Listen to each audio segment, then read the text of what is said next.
Chamaquita, tu paisana maldita, tu golfa jinetera, lo que quiera, pero cuando yo quiero. Si tengo ganas, te recorro el mundo entero. Ay, ay, ¿qué te pasa? Bueno, volvimos rapidísimo, fuimos al baño, algunas se fueron ahí a tomar un poco de aire y volvimos porque ya estamos viendo de comunicarnos, viendo de este llamado de emergencia. Bueno, Un llamado de emergencia. con Georgina Orellano, que ya estamos en Ya comunicación. estamos en comunicación. Georgina, ¿estás ahí? ¿Nos estás escuchando? ¿Acá o acá? Buenas. Hola. Hola Georgina, ¿cómo estás? Desde el piso de Cualpinta te saludamos, Hola, Manu ¿qué te tal? ¿Cómo habla. están? Buenas noches. ¿Cómo estás, compañera? Entiendo que hoy hubo una actividad, no sé si nos querés contar un poco de eso, un segundito. Sí, estuvimos en un conversatorio presentando un libro que hicieron las compañeras de España, explicando el rol que tuvieron las putas en la revolución del Estado español y cómo esta trayectoria de las compañeras trabajadoras sexuales vinculadas a los movimientos revolucionarios siempre ha quedado invisibilizada. Ahí va, muy interesante la temática. Nosotros veníamos con preguntas un poco puntuales, hicimos una introducción un poco hoy a la tarde de por qué era tan importante comunicarnos con vos y hablar hoy con vos. En parte también era poner en palabras lo que vos has señalado en distintas charlas, en distintos encuentros, también en tu libro, y que nos has hecho entender a más de una que es importante no solamente escucharlas, sino también darles lugar en todos los lugares de comunicación y herramientas de difusión que tengamos para que sean ustedes las que hablen por ustedes y no sean otras las que pongan en su boca sus palabras. Así que en ese sentido, nada, queríamos preguntarte también un poco cómo es la organización en AMAR, cómo es su participación en la CTA, cómo es su participación regional en términos nacionales, que nos cuentes un poco lo que quieras acerca de esa organización también. Bueno, AMAR es el sindicato que nuclea a las trabajadoras y trabajadores sexuales en la Argentina. Es una organización nacional que este año cumplió 27 años. Estamos nucleadas dentro de la Central de Trabajadores y de Trabajadoras, ya desde nuestros inicios. Tenemos nuestra pertenencia a la CTA. Eso nos posibilitó conocer otros movimientos sociales y sindicales. También nos permitió compartir experiencias sindicales con otros trabajadores y trabajadoras y fue muy importante para nosotras porque lo primero que nos dio fue nuestra pertenencia de clase y la posibilidad de abrazar la identidad trabajadora sexual, entendiendo que el trabajo sexual para nosotras es un trabajo, pero a la vez también problematizando por qué hay tanta resistencia a reconocernos por parte del Estado como trabajadora. Así que en esa resistencia nos fuimos encontrando, bueno, con discusiones, con debates, con tensiones, sobre todo dentro de los espacios feministas, pero también nos fuimos encontrando con muchos prejuicios, mucho desconocimiento hacia la realidad que atraviesan las personas que ejercen trabajo sexual en nuestro país. Y muchas discusiones que están atravesadas por cuestiones morales. Por eso decimos que es importante que se le dé voz a las trabajadoras sexuales para poder desconstruir esa mirada victimizante, punitivista y tan alejada de la realidad y de la cotidianidad que atravesamos. Sí, la verdad es muy interesante esto que marcabas, sobre todo esta cuestión de la pertenencia a una clase, a una identidad, porque siempre en esta cuestión de invisibilizar se deja medio relegado, y esta cuestión de que ustedes las putas siempre están en las calles, siempre están marchando, siempre están levantando una bandera. También por ahí un poco rosqueando, nos interesaba mucho esta cuestión de que AMAR tampoco es una cuestión de que queda en Barrio Constitución o en Buenos Aires, sino que es un sindicato que también se federaliza. No sé si por ahí querías comentarnos un poco cómo es esa cuestión de que llega a otras provincias incluso, cómo son esas relaciones.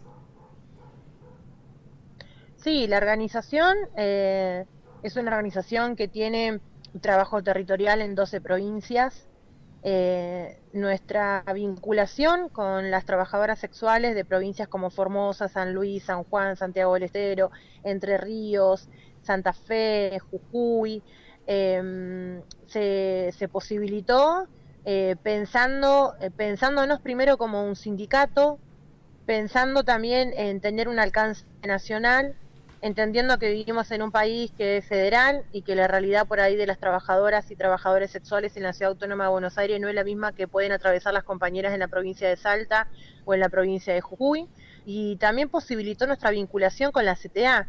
O sea, la Central de Trabajadores es una central nacional que tiene presencia en todo el territorio argentino, y eso posibilitó que cuando hubo legislaciones tendientes a prohibir distintas formas de organización de las trabajadoras sexuales, todas enmarcadas dentro de la campaña y las políticas antitrata, las compañeras se fueron acercando a las centrales regionales, y fueron los compañeros y las compañeras de la CTA que fueron como el puente de conexión de nosotras hacia las compañeras, y tuvimos la posibilidad de conocer la realidad de ellas, de ellos, contarle cómo nos organizamos en la Ciudad Autónoma de Buenos Aires, cómo es la vinculación con la Central de Trabajadores. En la mayoría de las provincias las compañeras funcionan, o sea, tienen sus oficinas, tienen sus espacios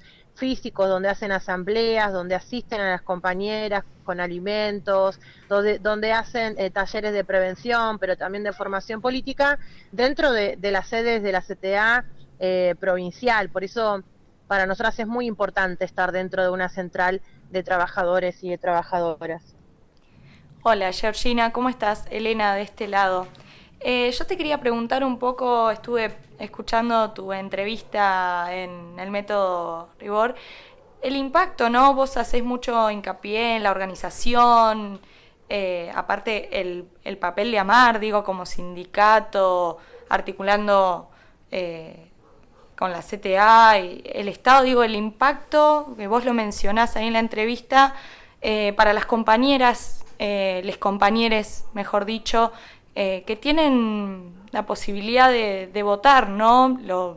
De hecho, lo mencionás como un hecho bastante emotivo, digo, movilizante. ¿Cómo es ver a esas compañeras que por fin logran ejercer su derecho a voto, y también el papel del sindicato, ¿no? Generando la conciencia, ¿no? Como peronistas también, ¿no? Entendiendo la centralidad de ejercer el derecho democrático.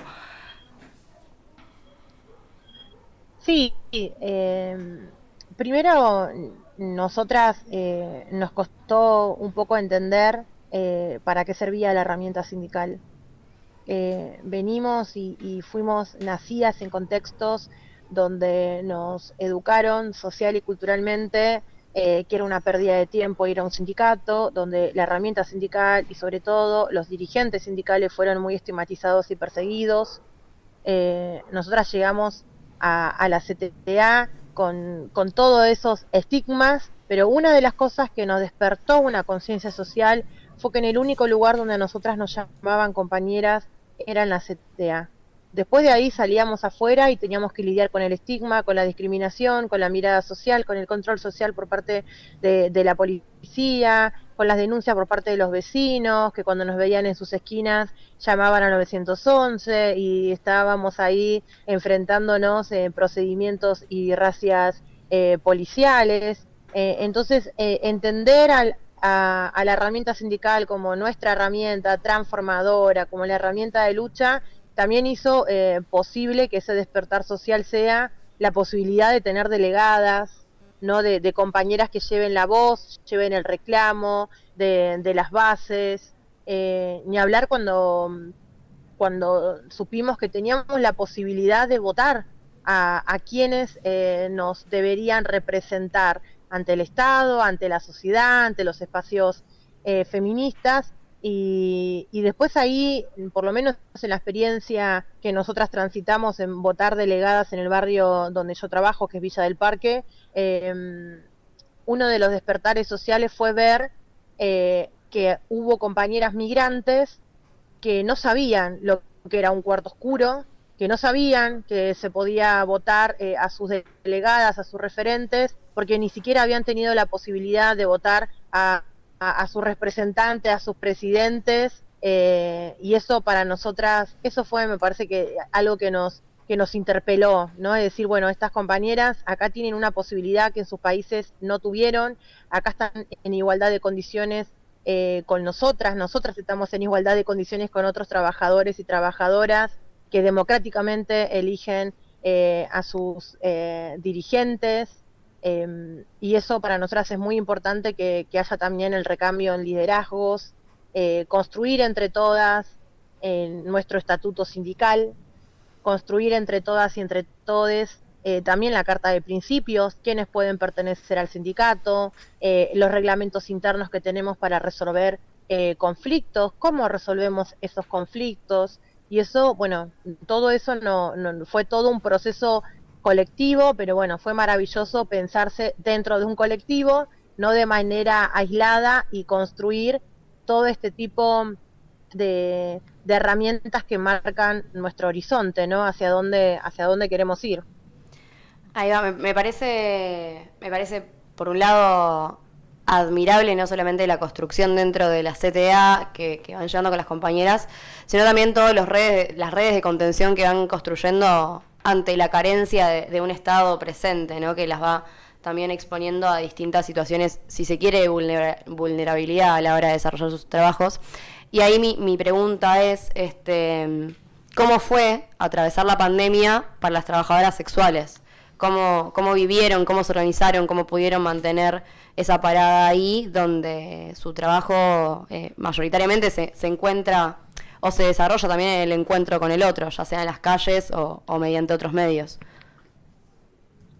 Fue difícil, muy difícil. Las primeras semanas, la verdad que no damos abasto con haber recibido demandas de compañeras, incluso de provincias donde aún no estaban organizadas las trabajadoras sexuales, como lo fue el caso de las compañeras de Salta, Tucumán y Chubut, que se comunicaban con nosotras contándonos que somos un grupo de 30 trabajadoras sexuales, que no podemos trabajar, no sabemos qué hacer, no sabemos cómo vamos a pagar nuestros alquileres, no sabemos cómo vamos a sostener la economía de nuestras familias, y creo que ahí la pandemia, a pesar de haber sido muy difícil, a pesar de haber dejado en evidencia nuestra precarización laboral, fue también la posibilidad de que las compañeras vean en el sindicato su lugar de militancia. Hay muchas trabajadoras sexuales que se organizaron a partir de la pandemia, que se acercaron al sindicato no solo manifestando una preocupación, sino también extendiendo sus manos solidarias, poniéndole el cuerpo en el armado de bolsas, ollas populares, bolsas de alimentos, armando estrategias para ver cómo frenábamos los desalojos que se dieron lugar acá en el barrio de Constitución, pero también en Villa María Córdoba, por ejemplo, cuando desalojaron violentamente a una trabajadora sexual porque no podía pagar su alquiler, y también cómo íbamos a dialogar con el Estado, ¿no? Que es algo tan difícil para nosotras, ese diálogo tan tensionado, y creo que mirándolo ya 2 años, fue fructífero tener un diálogo con el Estado en donde dejemos de lado, por lo menos desde nuestro lugar, ¿no? Como los debates más técnicos, más teóricos, más argumentativos, de modelos, de legislaciones en torno a la prostitución y el trabajo sexual, y decirle, mira, ahora no es el lugar, no es el momento de hablar de esto, porque nos está pasando todo esto otro. Y nosotras venimos para conseguir respuestas de cómo hacemos con estas compañeras que hoy no tienen para comer, que hoy están endeudadas, que hoy la está llevando la policía presa, que hoy van a ser desalojadas, que no saben cómo pagar el alquiler, y creemos que hemos salido fortalecidas y que hemos reforzado la organización y fortalecido, ¿no?, la herramienta sindical. Bueno, la verdad, Nada, o sea, de cada cosa que decís podemos ir desprendiendo un montón de aristas, incluso nos quedamos con ganas de hablar de tu libro, que acá una de nuestras compañeras ya lo tiene. Disculpame, yo hace un rato te hice una pregunta y no me presenté. Yo soy Juli, otra de las chicas que está acá en el programa. Y como para ir cerrando, insisto, ojalá puedas venir algún día acá a la radio o llevarte a otros espacios en donde puedas incluso charlar en persona, porque la verdad nos parece muy interesante que sean ustedes, como mencionó Manu, mi compañera al principio, las que vengan y sean ustedes las que den el debate y nosotras corrernos y acompañarlas en esos debates. Pero bueno, para irnos, bueno, te queremos hacer 2 preguntas más y ya nos vamos. No, lo mío no era una pregunta, sino sin ánimos de interrumpir a mi compañera. No solamente acompañarla, sino también aprender. Me parece que es fundamental entender que nosotras somos las que estamos aprendiendo de ustedes, no solamente de sus formas de organizarse, sino también de las formas de llevar adelante esta lucha, que me parece que son banderas no solamente dignas de levantar, sino una gran admiración, por lo menos, de mi parte. Sí. Bueno, muchísimas gracias. Sí, como decía Manu, tal cual, la verdad estamos muy contentas de haber tenido esta entrevista con vos, aprendemos un montón de todas ustedes, y para irnos queríamos hacerte una pregunta un poco más fuera de contexto, no tanto de rosca, porque no todo es rosca, es una pregunta que estamos teniendo en muchas entrevistas, que la traemos al programa, y es, ¿qué es lo más boludo, o incluso por ahí lo más digno que has hecho, o romántico, que has hecho por amor? Rompimos el hielo completamente. Un viraje. Y no cobrar. Y no cobrar. No cobrar fue lo más boludo que hice por amor. Ahí está. No cobrar. Ahí está. Muy buena respuesta. Excelente respuesta. Bueno, Georgina, muchísimas gracias por la entrevista. Ojalá nos podamos encontrar, ojalá podamos tener más encuentros. Insistimos, queremos que ustedes tienen que estar y que no sea solo de nosotras, sino que un montón de gente tiene que escucharlas y aprender de su forma de organizarse. Así que bueno, muchísimas gracias y que termines bien el día. Y nos estamos viendo en la lucha. Dale.